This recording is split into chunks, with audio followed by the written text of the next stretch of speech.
Alors on va approfondir dans cette vidéo la partie médias. On a déjà rencontré le gestionnaire de médias par le biais des articles, par le biais des pages, lorsqu'il était question d'ajouter une image à la une. Vous vous souvenez, cette interface, on pouvait aller parcourir, chercher une image ou sélectionner dans une liste de médias qui était jusqu'à présent vide. Donc ce gestionnaire de médias, sa porte d'entrée principale, elle est ici, là, dans l'encart média, mais vous pouvez rencontrer ce gestionnaire de médias chaque fois qu'il est question d'importer des images. Ça peut être dans un plugin de galerie ou de diaporama. Dès qu'il est question d'ajouter des images, vous avez cette interface qui s'ajoute. Donc on va regarder comment on ajoute un média là, par la porte d'entrée principale du gestionnaire de médias. Donc j'ai cliqué sur médias, je me voilà dans cette fameuse liste qui est vide. Je clique sur ajouter et je vais venir chercher mes fichiers ici. Hop, sur mon bureau, je les avais préparés. Donc il faut de préférence optimiser la taille et le poids de vos images. Il ne faut pas mettre des images trop petites de médiocre qualité et il ne faut surtout pas non plus mettre des images trop grosses, trop riches, parce qu'elles sont bien trop lourdes à mettre en ligne et vous pouvez même avoir des problèmes car vous êtes limité en fonction de la configuration de votre serveur à un certain poids. Donc là, j'ai bien 2 images qui ont été mises en ligne. Je vais pouvoir les modifier ou par le biais de la bibliothèque, les afficher en forme de liste ou de quadrillage, d'amis, de mosaïque. Donc il y a 2 choses élémentaires à connaître sur la façon dont WordPress gère les images. La première, c'est qu'à chaque fois qu'on upload une image sur WordPress, il crée une page, une propre page pour chaque média avec sa propre URL. Donc comment on visualise cette page ? Il suffit simplement de cliquer sur modifier par exemple, et on voit qu'on a affiché la page du fichier attaché juste en vis-à-vis du permalien. Donc si je fais un clic droit, je fais ouvrir le lien dans une nouvelle fenêtre, là on a accès à la page qu'il a générée. Donc c'est très bon pour le référencement naturel, et c'est pour ça que je vous recommande fortement de bien remplir le maximum d'informations que vous pouvez sur cette image. Alors pourquoi on a déjà un titre et une légende ? C'est parce que c'est une image qui est issue d'un site de photos libres de droit, et que ce site de photos libres de droit, il renseigne déjà dans ce qu'on appelle les métadonnées du fichier, des informations. Donc ça me fait gagner du temps, bon, bien que ce soit en anglais qu'il faudrait que ce soit en français, idéalement étant francophone, ça donne déjà une idée de là où on est, enfin des informations sur la photo. Donc remplissez bien ces informations, c'est crucial, surtout le minimum à remplir c'est le texte alternatif, parce que si vous remplissez pas ça, la balise image qui sera insérée dans vos articles et dans vos pages ne possédera pas l'attribut alt, en tout cas il sera vide, et c'est pénalisant pour les moteurs de recherche. Donc remplissez bien les champs, mettez des informations, c'est pas toujours évident, mais c'est vraiment important. Un autre point important sur la façon dont WordPress gère les images, c'est que une fois que l'image a été mise en ligne, il crée différentes versions, des versions de différentes tailles. Alors, quelle taille il utilise ? Il utilise les tailles qui sont spécifiées dans Réglages médias, ici. Donc, WordPress garde une version de l'image en taille originale, il en crée une version qui fait 150 pixels par 150 pixels par défaut, ce sont les réglages par défaut de WordPress, mais rien ne vous empêche de demander à ce que WordPress change ces bases de référence, c'est-à-dire que la version moyenne, elle fait 300 par 304. C'est vous qui choisissez. Par contre, ces tailles d'images, une fois que vous enregistrez les modifications, il ne les applique pas aux images qui ont été précédemment importées. Il ne les appliquera qu'à partir des images, aux prochaines images que vous importerez.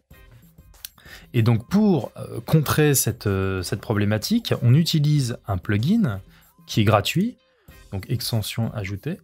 Ce plugin s'appelle Regenerate Thumbnail. Là, vous cliquez sur le moteur, vous tapez dans le moteur de recherche des extensions de WordPress. Et il me semble que c'est celui-ci. Vous l'installez. Vous l'activez. Voilà.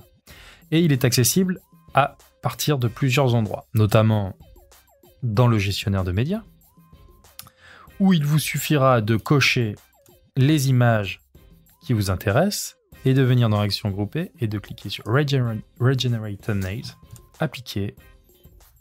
Et là, vous voyez que, paf, il a repris la version originale qu'il avait gardée de chaque image et il a refait des versions de ces images à partir des nouveaux réglages qui sont stipulées dans la partie réglage média. Ces différentes tailles d'images, thumbnail, large, medium, ce sont ceux de référence, mais on peut en ajouter une multitude d'autres, mais pas par le biais des réglages WordPress, par l'intermédiaire des paramètres du thème en question. Donc c'est plus dans le code que ça se passe, souvent c'est dans le fichier fonction.php, c'est le développeur qui dit moi dans mon thème j'ai besoin d'une quatrième taille d'image que je veux insérer à tel endroit de mon thème. Dans ce cas-là, il y a des façons de faire pour rajouter des nouvelles dimensions standards, mais voilà, ce n'est pas accessible par la partie back-office de WordPress. Pour conclure donc sur le Regenerate Thumbnails, ce plugin sert essentiellement lorsque vous changez de thème, pour rendre compatibles vos vignettes avec le nouveau thème. Donc une fois que votre base de médias est enrichie, eh bien, elle est accessible depuis chaque endroit où on peut appeler ce fameux gestionnaire. Donc si on reprend un article, on peut appeler le gestionnaire de médias par le biais de images à la une. Ah, et là, vous voyez que par rapport à tout à l'heure, on voit 2 nouvelles images. Et on peut venir aussi renseigner, enrichir le média directement à chaque fois que le gestionnaire est appelable. On n'est pas obligé d'aller dans le gestionnaire principal de médias pour venir entrer la légende, le texte alternatif. C'est ça qui est pratique. C'est-à-dire que tout peut se faire depuis cette fenêtre qui survole le back-office de WordPress. Et par exemple, dans le cas d'un article, vous voyez que si je veux insérer une image, je me mets à l'endroit où je veux insérer l'image, je vais sauter une ligne par exemple, et je fais ajouter un média, et je retrouve encore une fois, parfois avec un aspect un peu différent, parce que ça permet d'autres options, comme créer une galerie là en l'occurrence, je peux resélectionner une ou plusieurs images en maintenant Shift, et insérer dans l'article. Et voilà, les images sont insérées avec la petite légende par défaut, que je peux venir supprimer au besoin.